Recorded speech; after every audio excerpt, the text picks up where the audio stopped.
ഇതാണ് ഒരു സാധകൻ്റെതായിരിക്കുന്ന ഒരു ദിവസം ഒരു മനുഷ്യന് ചെയ്യാവുന്ന ഏറ്റവും എളുപ്പമുള്ള കാര്യം. കൂടുതൽ സമയം നാമം ചെല്ലാൻ സമയം ഉണ്ടാവില്ല, കൂടുതൽ സമയം ജപിക്കാൻ സമയം ഉണ്ടാവില്ല. അപ്പോൾ ബഹളമയമായിരിക്കുന്ന ജീവിതത്തിൽ ഏറ്റവും മിനിമം ആയിരിക്കുന്ന ഈ കാര്യങ്ങൾ ചെയ്യാൻ സാധാരണ ഒരു വ്യക്തിയുടെ ജീവിതത്തിൽ അനുഷ്ഠിക്കേണ്ടതായിരിക്കുന്ന കർമ്മങ്ങളെക്കുറിച്ച് പൗരാണിക ആചാര്യന്മാരും ഋഷിമാരും പറഞ്ഞിട്ടുണ്ട്. അപ്പോൾ ഇവിടെ സാധാരണ നേരെ ഗൃഹസ്ഥനെ കുറിച്ചിട്ടാണ് പരാമർശിക്കേണ്ടത്. കാരണം ബ്രഹ്മചര്യ കാലഘട്ടത്തിൽ ബ്രഹ്മചര്യ സമയത്ത് നേരെ അയാൾ ഏകനാണ്, ഗുരുകുലത്തിൽ വിദ്യാഭ്യാസമൊക്കെ ചെയ്തു വരും. ഗൃഹസ്ഥാശ്രമത്തിൽ വരുമ്പോഴാണ് മനുഷ്യൻ ഒരു വ്യക്തി കുടുംബസ്ഥനായിട്ട് തീരുക. അപ്പോൾ ഗൃഹസ്ഥന്റെ ഒരു ദിവസത്തെ കർമ്മങ്ങളാണ് നമുക്ക് എടുക്കുക. ഗൃഹസ്ഥാശ്രമം വിട്ടു കഴിഞ്ഞ് വാനപ്രസ്ഥയിലേക്ക് വാർദ്ധക്യാവും, അസുഖങ്ങൾ വരും. അപ്പോൾ അയാളുടെ അനുഷ്ഠാനങ്ങൾ വ്യത്യാസമുണ്ട്. അപ്പോൾ ഗൃഹസ്ഥാശ്രമിയായിരിക്കുന്ന ഒരു മനുഷ്യൻ വീട് വിവാഹം കഴിച്ചു കുടുംബസ്ഥനായിട്ട് താമസിക്കുന്ന ഒരാൾ എന്ത് ചെയ്യണം? ദിവസേന നിത്യാനുഷ്ഠാനം എന്താണ് എന്ന് ചോദിച്ചു കഴിഞ്ഞാൽ രാവിലെ നേരെ പുലർകാലത്ത് എഴുന്നേൽക്കുക എന്ന് പറയുമ്പോൾ അരുണോദയത്തിൽ എഴുന്നേൽക്കണമെന്നാണ് പറയുന്നത്. അപ്പോൾ അരുണോദയം എന്ന് പറഞ്ഞാൽ ഏതാണ്ട് സൂര്യോദയത്തിന് തൊട്ട് മുമ്പുള്ള സ്ഥാനമാണ്. അപ്പോൾ സാധാരണ കലണ്ടറിലും പഞ്ചാംഗത്തിലൊക്കെ സൂര്യോദയം 6:15 6 മണിക്ക് അരുണോദയം. കാരണം സൂര്യന്റെ തേര് തെളിക്കുന്ന അരുണൻ മുമ്പിലാണ് ഇരിക്കുക. അരുണനെ കണ്ടിട്ടാണ് നമ്മൾ പിന്നീട് സൂര്യനെ കാണുക എന്നാണ്. അപ്പോൾ രഥം തെളിയിക്കുന്ന അരുണനെ ആദ്യം കാണും. അപ്പോൾ അരുണോദയത്തില് സൂര്യനെ കാണുന്നതിന് തൊട്ട് മുമ്പ് നമ്മൾ എഴുന്നേറ്റ് അരുണോദയത്തിൽ എഴുന്നേൽക്കണം. അപ്പോൾ ഏതാണ്ട് 6 മണിക്ക് സൂര്യോദയമാണെങ്കിൽ ഒരു 15 മിനിറ്റ് നേരത്തെ നമ്മൾ എഴുന്നേറ്റ് നമ്മുടേതായിരിക്കുന്ന പ്രാതകൃത്യങ്ങളൊക്കെ ചെയ്യണം എന്ന് പറയും. അപ്പോൾ പ്രാതകൃത്യങ്ങൾ എന്ന് പറഞ്ഞതാണ് എഴുന്നേറ്റ് കഴിയുമ്പോൾ നേരെ രാവിലെ എഴുന്നേറ്റ് കഴിഞ്ഞാൽ നമ്മുടെ ഇഷ്ടദേവതയെ വന്ദിക്കണം എന്ന് പറയും. അപ്പോൾ ഇഷ്ടദേവതയെ വന്ദിക്കാനായിട്ട് സാധാരണഗതിക്ക് എന്ത് വേണം?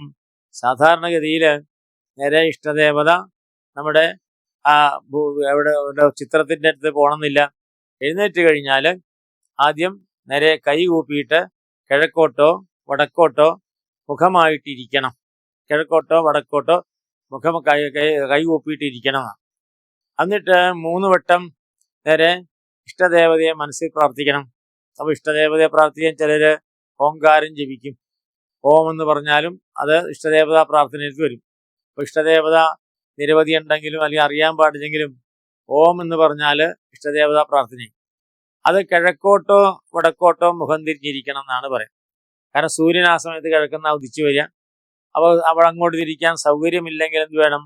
കാരണം ആധുനിക വീടുകളിൽ നേരെ കിഴക്ക് ഭാഗത്തൊക്കെ പാടില്ലെങ്കിലും ചിലപ്പോൾ കക്കൂസ് വന്നു വരാം. അപ്പം അങ്ങനെ വരുമ്പോൾ എന്ത് പറ്റും? നേരെ ഇരിക്കാനായിട്ട് മടി വരും. അപ്പോൾ വടക്കോട്ട് മുഖമായിട്ട് ഇരിക്കണം. വടക്ക് നേരെ ആ ദക്ഷിണാമൂർത്തിയുടെ ഭാവമാണ്. അവിടെ ഇരുന്നു കൊണ്ട് തൊഴുത് ഒരു നിമിഷം ഒന്ന് ധ്യാനിക്കണം എന്നാണ്.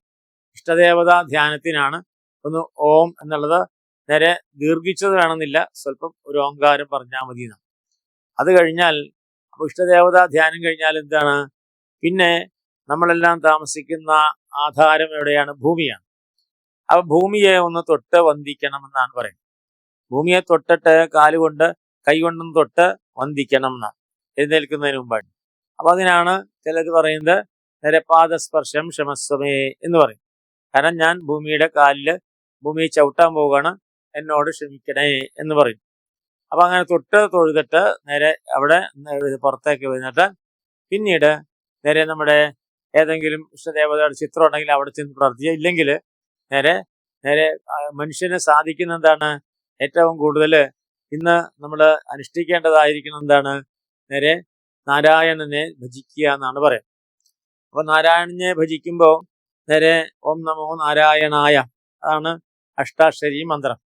അതിന് ഗുരു ആവശ്യമില്ല, പ്രത്യേകിച്ച് ഉപാസനകളൊന്നും ആവശ്യമില്ല. നേരെ ഓം നമോ നാരായണായ എന്ന് കിഴക്കോട്ട് തിരിഞ്ഞ് നേരെ, അല്ലെങ്കിൽ വീടിൻ്റെ വാതിൽ തുറന്നിട്ട് പുറത്തേക്ക് പ്രകാശം വരുന്നതായിരിക്കുന്ന ദിക്കിലേക്ക് തുറന്നിട്ട് നേരെ ജപിക്കണം.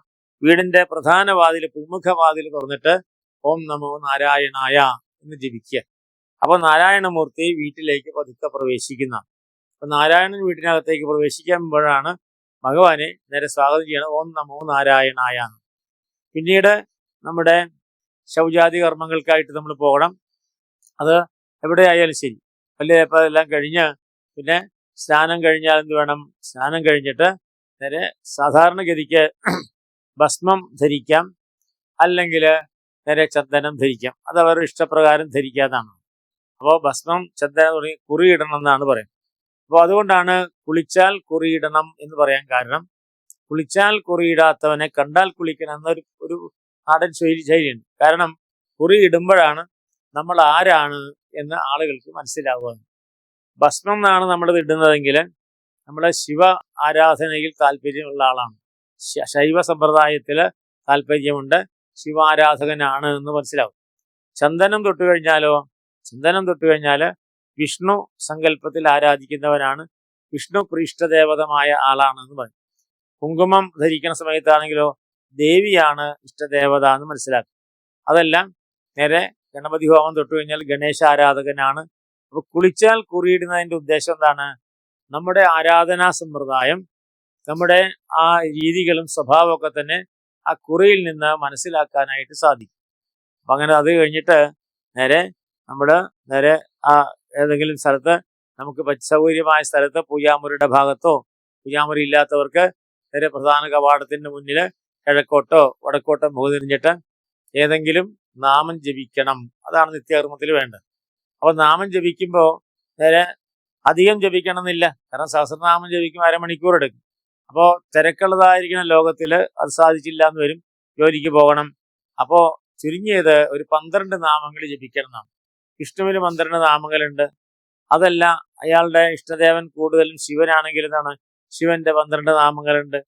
അപ്പൊ ശിവന്റെ 12 നാമങ്ങള്, ഇതല്ലെങ്കിൽ ഗണേശന്റെ 12 നാമങ്ങളുണ്ട്, അത് ജപിക്കാം. അപ്പോൾ ഇഷ്ടദേവന്റെ എന്നാണ് പറയാൻ പറ്റുള്ളൂ. ഇഷ്ടദേവന്റെ 12 നാമങ്ങൾ ജപിക്കുക. അതിനുശേഷമാണ് പിന്നെ നമ്മൾ നമ്മുടെ ജീവിതത്തിലെ മറ്റു കർമ്മങ്ങളായിട്ട് ചെയ്യാം. അപ്പൊ ആദ്യം തന്നെ ചെയ്തു കഴിഞ്ഞാൽ എന്ത് വേണം? പിന്നീട് അവൻ ചെയ്യേണ്ടതായിരിക്കുന്ന കർമ്മം എന്താണ്?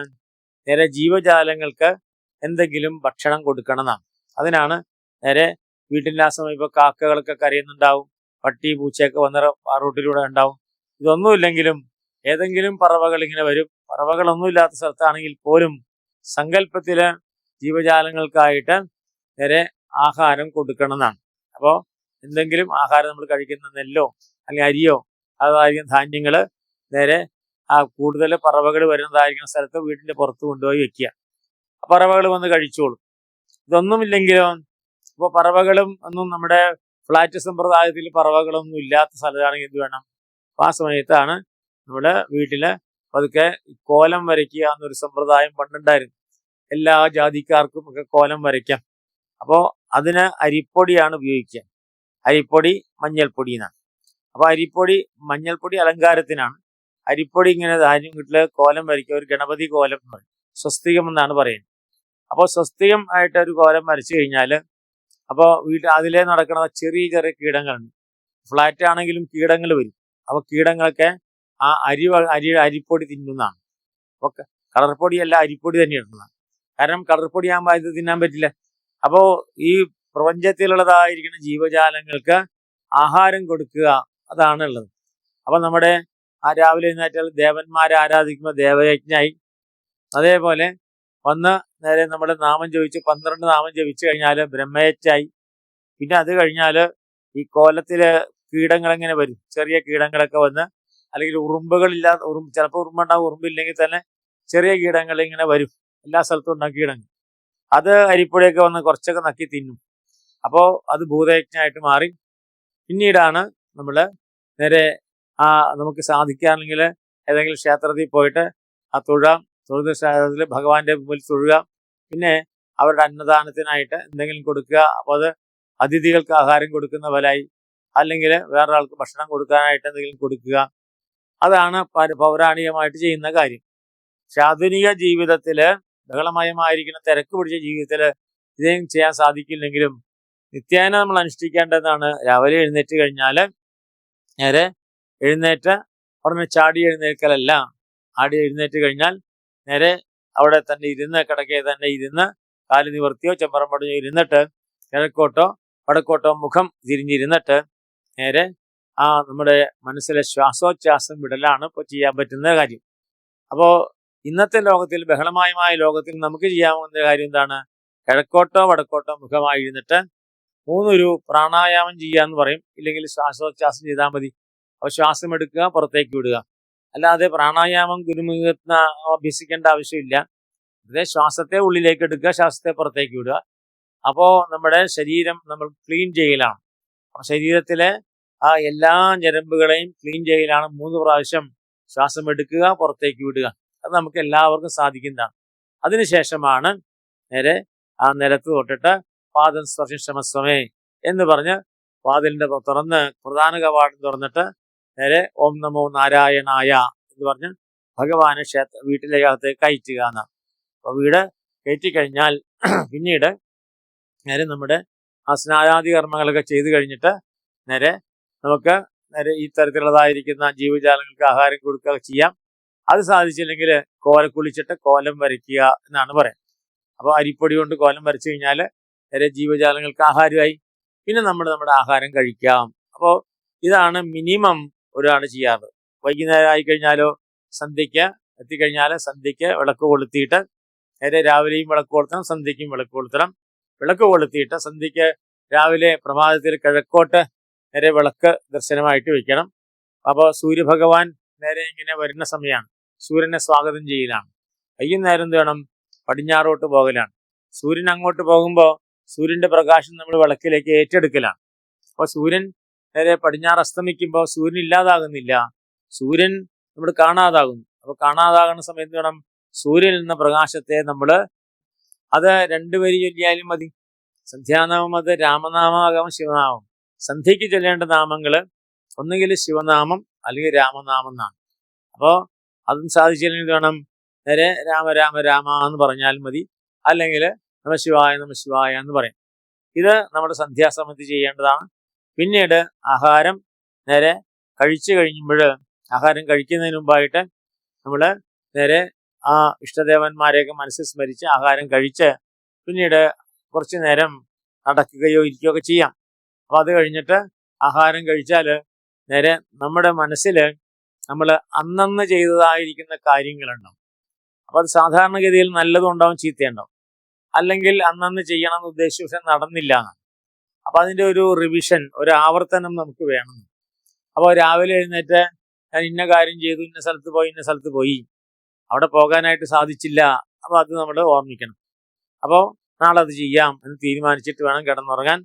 ഉറക്കം വരുന്നില്ല എങ്കിൽ, കിടന്നുറങ്ങ ഉറക്കം വരുന്നില്ലെങ്കിൽ കിടന്നിട്ട് നമശിവായ ജപിച്ച് കിടക്കണമെന്നാണ്. അപ്പം കിടക്കുന്ന സമയത്ത് നമശിവായ, അപ്പം അതിന് ഇരിക്കണം എന്നില്ല. കാരണം ഈ പ്രപഞ്ചത്തിലെ ശക്തിയെയാണ് നമ്മൾ സ്വീകരിക്കുക. അപ്പം നമശിവായ എന്ന് പറഞ്ഞ് കിടന്ന് ആ ശിവനാമങ്ങൾ ഇങ്ങനെ ജപിച്ച് അതിൽ നമുക്കിങ്ങനെ ഉറങ്ങും. നമശിവായ എന്ന് പറഞ്ഞാൽ ആ ശാന്ത സ്വരൂപത്തിലുള്ള ശിവനാണ്. അതാണ് നമ ശിവായ എന്ന് പറയാൻ കാരണം. അപ്പോൾ ശാന്തിയാണ് അവിടെ. അപ്പോൾ ശാന്തമായിട്ട് കിടന്നുറങ്ങാൻ സാധിക്കും. ഉറക്കം വരുന്നത് വരെ നമ്മൾ പഞ്ചാക്ഷരം ജപിച്ചുകൊണ്ടിരിക്കണം എന്നാണ്. പഞ്ചാക്ഷരം ജപിച്ച് ഉറങ്ങി നമ്മുടെ ദിവസം പൂർത്തിയാക്കാന്നാണ്. ഇതാണ് ഒരു സാധകൻ്റെതായിരിക്കുന്ന ഒരു ദിവസം ഒരു മനുഷ്യന് ചെയ്യാവുന്ന ഏറ്റവും എളുപ്പമുള്ള കാര്യം. എത്ര തന്നെ ബഹുലമായിരിക്കുന്ന ജീവിതമായാലും ശരി, നേരെ വന്നുടനെ ആഹാരം കഴിച്ച് കിടക്കലല്ല. അത് നമുക്ക് ആരോഗ്യത്തിന് നല്ലതല്ല, നമ്മുടെ കുടുംബ ഐശ്വര്യം നല്ലതല്ല. ഈ ജീവിതത്തിൽ ചിട്ടപ്പെടുത്തിയുള്ളതായിരിക്കുന്ന ഒരാഹാരം, കൂടുതൽ സമയം നാമം ചെല്ലാൻ സമയം ഉണ്ടാവില്ല, കൂടുതൽ സമയം ജപിക്കാൻ സമയം ഉണ്ടാവില്ല. അപ്പോൾ ബഹളമയമായിരിക്കുന്ന ജീവിതത്തിൽ ഏറ്റവും മിനിമമായിരിക്കുന്ന ഈ കാര്യങ്ങൾ ചെയ്യാം. പിന്നെ നമുക്ക് സന്ദർഭം കിട്ടുമ്പോൾ സഹസ്രനാമങ്ങളും അതേപോലെ കൂടുതൽ ആരാധനകളും ഗ്രന്ഥപാരായണങ്ങളൊക്കെ ആകാം. അത് ഒഴിവു ദിവസങ്ങളിലാകാം. പക്ഷെ നിത്യജീവിതത്തിൽ നിത്യേന തിരക്ക് പിടിച്ച ലോകത്തിൽ ഇത്രയും കാര്യങ്ങൾ ഏറ്റവും മിനിമമായിട്ട് നമ്മൾ ചെയ്യണം. അതാണ് നമുക്ക് നിത്യേന ഒരു മനുഷ്യൻ ചെയ്യേണ്ടതായിരിക്കുന്ന കാര്യങ്ങൾ.